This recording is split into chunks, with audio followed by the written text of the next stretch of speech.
सुरमईच्या करीला बघून तुमच्या पण तोंडाला पाणी सुटलं ना. तर हॅलो गाईज, आज मी परत एकदा तुमच्यासाठी गोवन डिश घेऊन आलेली आहे, ती पण किंगफिश करी एज वेल एज फ्राय. तर परवा मी मार्केटमध्ये गेली होती, तिथून मी मोठी सुरमई आणली आहे, जवळजवळ 1.25 किलोची होती. तर त्यातले मी थोडे पीस करीसाठी काढून ठेवलेले आहेत आणि थोडे पीस मी आता फ्राय करणार आहे. सगळेच नाही करणार आहे, थोडेच करणार आहे. तर आपण रेसिपीकडे वळूया. मी इथं वाटाची तयारी करूया. इथं मी खोबरं घेतलं आहे, हळद घेतली आहे, धणे घेतलेले आहेत, प्लस इथं मिरच्या घेतल्या आहे आणि आलं लसूण. आता आपण हे मिक्सरमध्ये ट्रान्सफर करूया.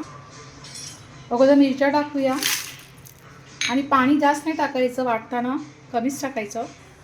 नंतर ही सामग्री घालूया. आपण चिंच टाकणार आहोत. चिंच मी अगोदर गरम पाण्यात टाकली होती, ती घालूया ह्याच्यात. आता मी इथे 1.25 किलोची सुरमई घेतली होती, नंतर तिला कट करून घेतलं. तुकड्यांना हळद आणि मीठ लावलं आहे. आज मी रेसिपी थोडी वेगळी पद्धतीनं करते आहे, त्याच्यामुळे आपण तुकड्यांना अगोदर फ्राय करून घ्यायचं आहे. त्याचे तुकडे टाकून घे. हे तुकडे टाकल्याने काय होते, आपण एकदा फ्राय करून घेतलं ना छानपैकी, मग ते मोडत नाही आहे, त्याच्यामुळे फ्राय करून घ्यायचं. तर छानपैकी या तुकड्यांना आपण फ्राय करून घेऊया दोन्ही साईडनं. चांगले भाजले की हे कसे मोडणार नाही तुकडे. मी मोस्टली बंगाली किंवा आसामीज लोकांना बघितलं असेल की ती मच्छी अगोदर फ्राय करून घेतात, जेणेकरून ते करीमध्ये तुटत नाही आहे. तर चांगले फ्राय करून घेऊया.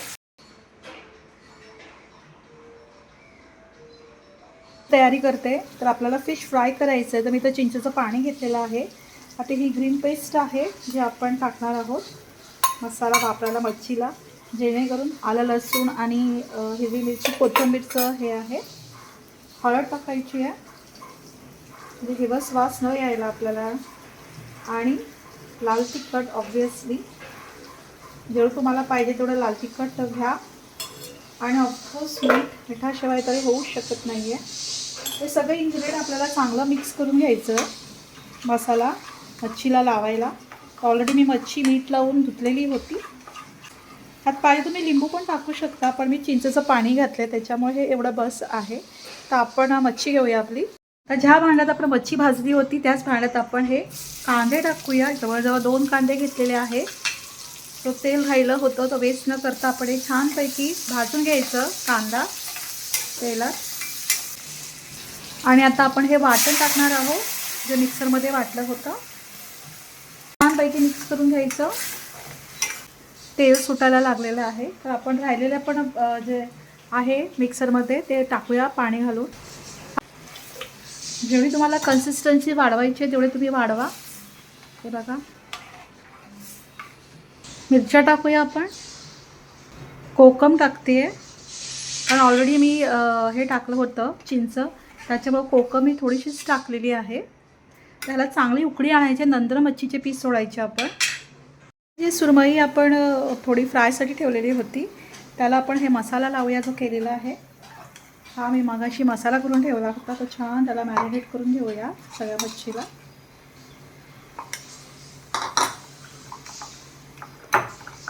जेणेकरून ती चांगली मुरेल मसाल्यात. सगळ्या मच्छीला पण चांगली लावून घ्यायची. छानपैकी असं मॅरिनेट करून घेतलेलं. तर आता आपण मीठ टाकूया आमटे चवीपुरतं,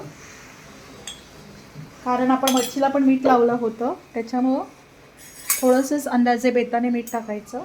चांगलं मिक्स करून घ्यायचं, कारण आमटी आता शिजलेली आहे. त्यानंतरच मच्छी टाकायची, नाही तर मच्छी मोडू शकते. डोक्याचा आणि शेपटीचा भाग असतो तो टाकायचा असतो. ते छानपैकी एक मिक्स करून घ्यायचं आणि याला झाकण लावून घ्यायचं. मी हे स्टार्ट झाकण लावून टाकते.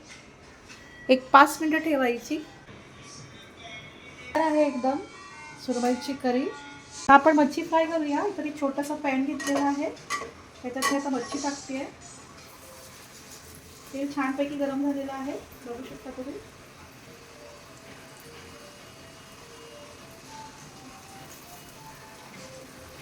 भाजून घ्यायचं. त्याला मी रव्याचं कोटिंग केलेलं आहे. तुम्ही तांदळाचा पण वापर करू शकता, तांदूळ आणि रवा कोटिंग. आम्ही मोस्टली तांदूळ घालत नाही आहे, रवाच लावतो. रव्याला पण होतं. तेल जर तुमचं गरम छानपैकी तापलेलं असेल तर ते कोटिंग सुटत नाही आहे. तर आता आपण हे फ्राय करूया छानपैकी. टर्न मारते आता मी त्याला. हे बघा, आम्ही आज दोघंच जण होती म्हणून मी हे छोटं पॅन घेतलेलं आहे, नाहीतर मोठा आमचा तवा आहे. छानपैकी अशी क्रिस्पी हे फ्राय करायचे. आता त्याची एक साईड भाजून झालेली आहे, आपण दुसरी साईड भाजूया. हे बघा, असा ब्राऊन कलरचा कलर यायला पाहिजे, म्हणजे आपली मच्छी एक साईडला भाजलेली आहे. तो दोन्ही साईडने त्याला क्रिस्पी ब्राऊन छानपैकी भाजून घ्यायचं. हे मी असे सुरमई फ्राय केलेली आहे आणि आपली ही सुरमई करी. आजची रेसिपी कशी वाटली? सुरमई खायची आहे का? चला तर मग. तर नक्की आजचा जो हा व्हिडिओ आहे तुम्हाला आवडला का? आवडला तर लाईक करा, कमेंट करा आणि शेअर करा. Thank you for watching my video.